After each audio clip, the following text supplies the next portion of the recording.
नमस्कार। आप सभी को एक बार हाय हेलो छोड़ना पड़ेगा और राधे कृष्णा बोलना पड़ेगा। आज अपनी आत्मकथा में मैं भाग 3 लेकर के आप सभी के सामने उपस्थित हूँ।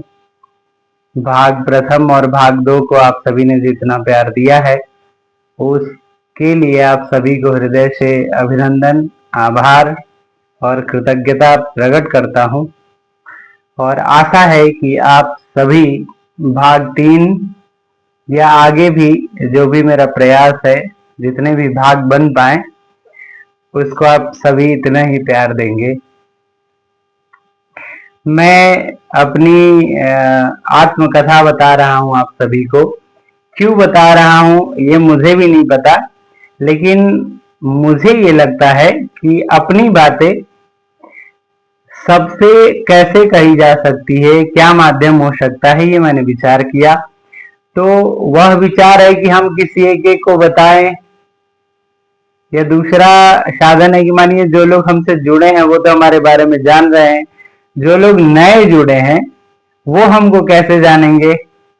तो इन सारे प्रश्नों का जवाब एक ही मिला मुझे कि सोशल मीडिया है, और ठाकुर जी की कृपा से मैं यूट्यूब पे एक चैनल भी बनाया और सोचा कि थोड़ा लाइक शेयर कर देंगे तो शायद सब लोग देख लेंगे, और जो इंटरेस्टेड हो, जिनका मन हो वही देखे। कोई उसके लिए जबरदस्ती नहीं है कि आप देखिए चाहे कोई और देखे। मैं सभी के लिए बना रहा हूं, या किसी के लिए नहीं बना रहा हूं, खुद के लिए बना रहा हूं। तो जिसका मन हो देखने का वो देखे, और जिसका मन नहीं हो देखने का वो नहीं देखे, सिंपल सी बात है। तो आप सभी को मैं बता रहा था कि मैं 2015 में बनारस आ गया, और बनारस आने के पश्चात मेरी नई जर्नी शुरू हुई। और उससे भी पहले एक महत्वपूर्ण बात मैं आप सभी को बताना चाह रहा हूं कि जो भाग 2 में हमने आप सभी को बताया भी कि हमारे बहुत सारे मित्र हैं, और मित्र उस समय भी रहे जो अभी भी हैं, अलग अलग जगहों पे पदस्थ हैं। उसमें मैं मित्रों का नाम बताना चाहूंगा कि प्रोफेसर नित्यानंद ओझा जी सोमनाथ यूनिवर्सिटी में पोस्टेड हैं, और डॉक्टर मनोहर तिवारी जी हाथरस में महाविद्यालय में हैं। डॉक्टर रत्नेश तिवारी जी यहीं सतना मध्य प्रदेश में हैं। डॉक्टर वेंकटेश पांडे जी बिहार शिक्षक में हैं। डॉक्टर अभय पांडे जी ये भी बिहार शिक्षक में हैं, और विनय पांडे जी ये भी बिहार शिक्षक में हैं। शिवनाथ पांडे जी ये गुरु जी के लड़के थे, तो ये गुरु जी के विद्यालय में ही कार्यभार देखते हैं। और अनेकों ऐसे मित्र हैं, नागमणि पांडे जी, आशीष द्विवेदी, वेद प्रकाश द्विवेदी जी, पूरन चंद भैया, और भी बहुत सारे मित्र, देवेंद्र मिश्रा जी रहे, नागमणि पांडे जी रहे, रजनीश जी रहे। लेकिन इन सब में जो इतने जितने लोग का नाम याद आ रहा है, सुतीक्ष्ण तिवारी जी रहे, और क्षितिज पांडे जी रहे, विनोद पांडे जी रहे, बहुत नाम स्मरण नहीं आ पा रहा है, सुभाष, डॉक्टर सुभाष झा जी रहे। मतलब ये कुछ दोस्तों का या मित्रों का कह लीजिए ऐसा ग्रुप था कि हम एक दूसरे के लिए हर समय उपलब्ध होते थे, क्योंकि उस समय भी था और हम एक दूसरे का सहयोग भी करते थे आगे बढ़ने के लिए, जिस भी प्रकार से हो पाता था। उस समय की आवश्यकताएं ज्यादातर ये थी कि धन, जब जरूरत पड़ती थी तो हम एक दूसरे का सहयोग किया करते थे। और जजमान बनाने की कड़ी में एक कोइंसिडेंस मुझे याद आता है, और याद आया भी था कि टारगेट ये हम लोग लेके चल रहे थे कि जजमान बनाना है। और जजमान का मतलब ये नहीं कि मतलब सिर्फ पैसे निकालना, नहीं। जजमान का मतलब सबसे ये तो है एक मतलब देसी भाषा में शब्द है, लेकिन मुख्य उसका शब्द है यजमान। तो उसके पीछे का जो अभिप्राय था वो यह था कि हम किसी के जो भी समस्याएं हैं अगर उसमें सहयोग करेंगे तो उस सहयोग के फलस्वरूप हमें जो कुछ दक्षिणा मिल जाएगी। सिर्फ इतना ही स्वार्थ था किसी जजमान और पंडित जी का। आज के समय में भी है, आज के समय में भी पंडित जी लोग यही करते हैं। हम लोग तो उन सारी चीजों से बहुत दूर हो गए, वो चीजें धीरे धीरे समझ में आई। लेकिन आप सभी को बताते हुए ये हर्ष हो रहा है कि 2008 से हमने कर्मकांड के क्षेत्र में प्रवेश लिया और 2008 से ये 24 पूरे 16 साल हो गए इस क्षेत्र में। और 16 साल का इतिहास ये रहा है कि जो जुड़ा वो आज तक है, उससे रिश्ता आज जजमानों वाला नहीं है, वो हमारी फैमिली बन के रहते हैं। बहुत सारे ऐसे लोग हैं जो सुख दुख में खड़े होते हैं, उनके लिए मैं खड़ा होता हूं, हमारे लिए वो खड़े होते हैं। अनेकों ऐसे लोग हैं और जब आपका दिल साफ हो, नेक इरादे हो, तो आपको लोग भी वैसे ही मिलते हैं।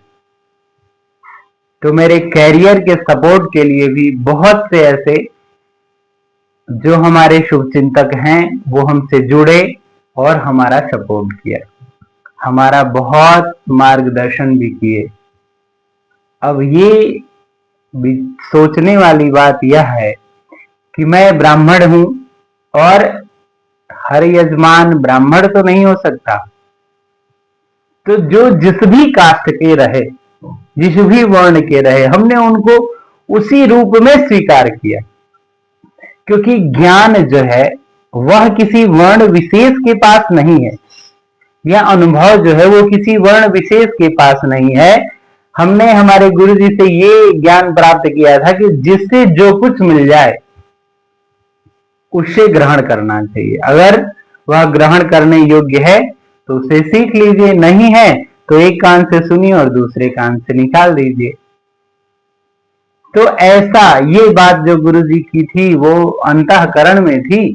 तो जब कभी भी ऐसा अवसर आता था, हमारे एक और अजीज यजमान या यजमान कह लीजिए, मेरे मार्गदर्शक कह लीजिए, मेरे पिता तुल्य हैं, वो प्रोफेसर कामता नाथ चौबे जी, जो बक्सर बिहार के हैं। मेरे पढ़ाई में उनका बहुत सारा योगदान रहा, हर समय मतलब मोटिवेट करते रहते थे। वो प्रोफेसर थे वीर कुंवर सिंह यूनिवर्सिटी में, एचओडी थे हिस्ट्री डिपार्टमेंट के। हर समय की पंडित जी ऐसे करना है, पंडित जी वैसे करना है, रिसर्च के लिए ये प्रयास करिए, तैयारी करिए, एग्जाम को ऐसे बीट करना है। तो जब ऐसे लोग आपके साथ जुड़े हों तो अनायास ही पढ़ने का मन करता है। रिसर्च पेपर के लिए मैं इतना परेशान रहता था कि कैसे होगा, क्या लिखना होगा, क्या कंटेंट होंगे। एक बार अगर कभी संयोग से चला जाता था, पूरी रात बैठा करके 11 बजे, 12 बजे, 1 बजे, 2-2 बजे तक, बेशक मैं उनसे मिलने गया हूं या पूजा कराने गया हूं, लेकिन उनका संवाद अनवरत चलता रहता था और एक ही प्रश्न होता था, पढ़ाई। कैसे आपको पढ़ना है, कैसे आगे बढ़ना है, उन्होंने अनवरत और अथक प्रयास किया। अब वो रिटायर हो गए हैं, अवस्था भी बहुत 80 साल से प्लस है। अभी भी मेरे को याद करते रहते हैं, उनकी मिसेज से मेरी बात होती है। मैं जब भी गांव में छुट्टियों में जाता हूं तो उनसे मिलने अवश्य जाता हूं। तो जब आपके चाहने वाले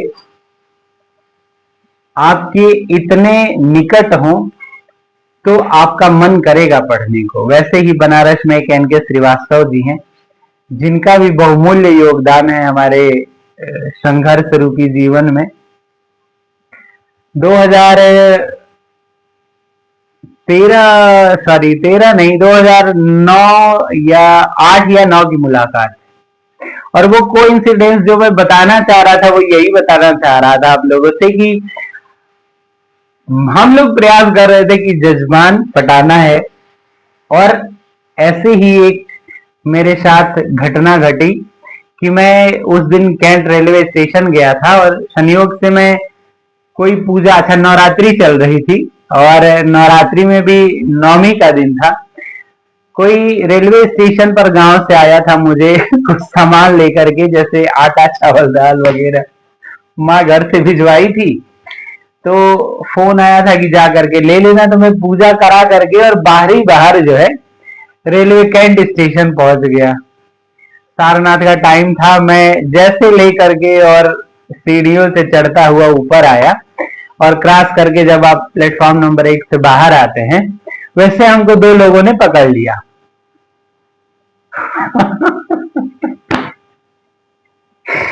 दो लोगों ने मुझे पकड़ लिया और बहुत अनुनय विनय किया कि हमारे साहब के पास चलिए। हम कह रहे कि नहीं, हमको कहीं और जाना। वो एकदम मान ही नहीं रहे हैं। मेरा बैग बोरा जोरा जो भी था गांव से आया हुआ, मैं ये सोच रहा था कि चलो ये सामान रख के आ जाता हूँ, काहे को वो सुने। वो एकदम साहब का इतना प्रेशर था कि ना, एकदम सुनना ही नहीं, आपको साथ चलना है। और अंत में वही जस्ट बगल में पीयूलाई और वो सीनियर सेक्शन इंजीनियर रहे, तो उनका बंगला जस्ट ही बगल में था। आरक्षण का उस समय वो था, ऑफिस था, और आरक्षण वाले के जस्ट बगल में दूसरे नंबर का बंगला था उनका। पैदल लोग एकदम खींचते हुए, पंडित जी चलिए चलिए चलिए, और लेके गए। फिर पूजा पाठ हुआ, संपर्क बढ़ा। लेकिन जब आपके जीवन में कोई अच्छे लोगों से संपर्क होता है, तो वो जो रिश्ता है वो टूटता नहीं, और वो बहुत लंबे समय तक चलता है। क्योंकि अगर मन में कोई छल कपट ईर्ष्या द्वेष का भाव नहीं है, आज के परिवेश में जो छल मतलब है कि ठगना या एक दूसरे से कैसे पैसा ऐंठ ले, उनका काम हो न हो, ऐसी कोई मन में धारणाएं ही नहीं थी, ना विचार था। तो जब आप स्वच्छ हैं, सामने वाला भी उसी विचार का है, तो अच्छी बॉन्डिंग होती है। वही उनके साथ हुई और हम लोग जुड़े। जुड़ने के पश्चात अनेकों अनुष्ठान हुए। पढ़ाई में भी उनको देख करके ये लगता था कि वो अधिकारी रैंक पे थे। एक बार उनके अंडर में कई सौ लोग काम किया करते थे, तो मन में ये होता था कि अरे यार, पढ़ लिख के ऐसा बनना है, ये पूजा पाठ से काम न चल पाएगा। और वो भी हमेशा प्रेरित किया करते थे कि पंडित जी ऐसे करना है, पंडित जी वैसे करना है, पंडित जी हाईएस्ट डिग्री वो करिएगा, अचीव करिएगा, जो भी होगा। तो उनकी बातों से भी बहुत सारा मोटिवेशन मिलता रहता था, और हम उन सब पे बहुत विचार करते थे। बेशक उनको कुछ जवाब नहीं दे पाते थे या कह नहीं पाते थे, लेकिन जरूर उस पर अमल किया करते थे। सामने से जो कोई भी बोल रहा हो, अगर उसकी बातों को एक कान से सुन के दूसरे कान से निकाल दे, तो फिर तो उसके कहने की कोई सार्थकता नहीं हुई। अभी उन सभी लोगों से जुड़े 15-16 साल हो गए, आज भी वैसा ही संबंध है। जो प्रेम पहले था वो आज थोड़ा और भी गहरा हो गया है। हर सुख दुख में हम एक दूसरे के साथ हैं। तो ये एक ऐसा वाकया था जिसको मैं सोचा कि आप सभी को बता दूं। अब दिल्ली का जो सफर था, बहुत बार ऐसा हुआ कि मैं पैसे के अभाव में, उनके बड़े भैया शैलेंद्र श्रीवास्तव जी, कई बार ऐसा हुआ कि मुझे बिना, वो चीफ टिकट इंस्पेक्टर थे रेलवे में, तो बिना टिकट के ही हमको जो है दिल्ली तक भेज दिया करते थे, काशी विश्वनाथ से। और अब हम क्या बताएं उनके बारे में, वो एनके श्रीवास्तव जी से भी सरल और सुलभ थे। वो जब तक ये जान न जाए कि पंडित जी को सीट नहीं मिल गई, पंडित जी को खाना पीने की व्यवस्था या जो भी, बस उनको पता होना चाहिए, उतने सरल थे कि अब मैं क्या बताऊं। कभी कभी वो, हम नदेशर पे रहा करते थे, तो पूजा वूजा के लिए स्कूटर से लेने आते थे, और अगर कोई पीछे से 2-3 बार हारन बजा दे, तो स्कूटर साइड में धीरे करके कहते थे भैया तुम चले जाओ, तब हम चलेंगे। इस प्रकार का विचार था उनको, उनका। मैं बड़ा ही प्रसन्न होता था, बहुत सारी बातें करते थे, और बड़े हंसमुख स्वभाव के थे। अभी वो इस दुनिया में नहीं है, वो जहां है वहीं से उनको प्रणाम है। कुछ समयांतराल के पश्चात कुछ लोग जुड़ते हैं, कुछ लोग छूटते हैं। ये जगत की रीत है, भगवान की माया है, सब उसी के अधीन है। और उसी के अधीन रह करके ही सबको चलना है। जीवन में अगर कुछ नया जुड़ेगा तो यकीन मानिए जो पीछे का हिस्सा है उसे छूटना ही छूटना है। ये पहले भरोसा नहीं होता था, समय ये सब चीजों का एहसास कराते चला जा रहा है। कालांतर में मैं दिल्ली की यात्रा बता रहा था आप लोगों को कि बहुत बार ऐसा हुआ कि पास में पैसे नहीं होते थे और कभी घर आए हम कि चलिए ठीक है कुछ पैसे का इंतजाम हो जाएगा, लेकिन पैसे का इंतजाम नहीं हो पाता था। फिर भी बिना किसी से कहे, बिना किसी से कुछ मांगे और चुपचाप बाबा भोलेनाथ को याद करके और मैं ट्रेन से चला जाता था। फिर दिल्ली में जाने पर अपने आप जैसे तैसे व्यवस्था होती थी। तो बड़ा संघर्ष था उस समय, बहुत ही ज्यादा संघर्ष था। एक एक रुपए के लिए मोहताज रहा हूं मैं, एक एक चीजों के लिए बहुत समस्याओं से गुजरना पड़ता था। तो उस समय ये लगता था कि जो आज ये अभाव है वो कल ना रहे, इसलिए आज पढ़ना है, इसलिए आज पढ़ना है किसी तरह से भी। और ऐसे विचारों को ला करके बार बार अपने आप को मोटिवेट करता रहता था कि कोई भी ऐसे जो बाहरी चीजें हैं उसकी चपेट में ना आ जाऊं, क्योंकि दिल्ली जैसे शहरों का माहौल बहुत गंदा था और ऐसे जगहों पर ठाकुर जी की कृपा से बड़े अच्छे से समय कट गया। और अब हम बनारस आ गए 2015 में। इसके पश्चात मेरा दौर शुरू हुआ परीक्षाओं का, और परीक्षाओं के सफर में हम उन कंपटीशन से अनजान थे जिसके बारे में कुछ नहीं पता था, क्योंकि हमको सभी लोगों ने सिर्फ एक ही उद्देश्य के लिए भेजा था कि पढ़ लिख करके पंडित बन जाएगा, और वो ठाकुर जी की कृपा से मैं बन भी गया। लेकिन मन में कहीं कहीं ये सवाल उठता था बड़े शहरों में जाने से, बड़े लोग को देख करके, कि क्या जीवन यहीं तक है।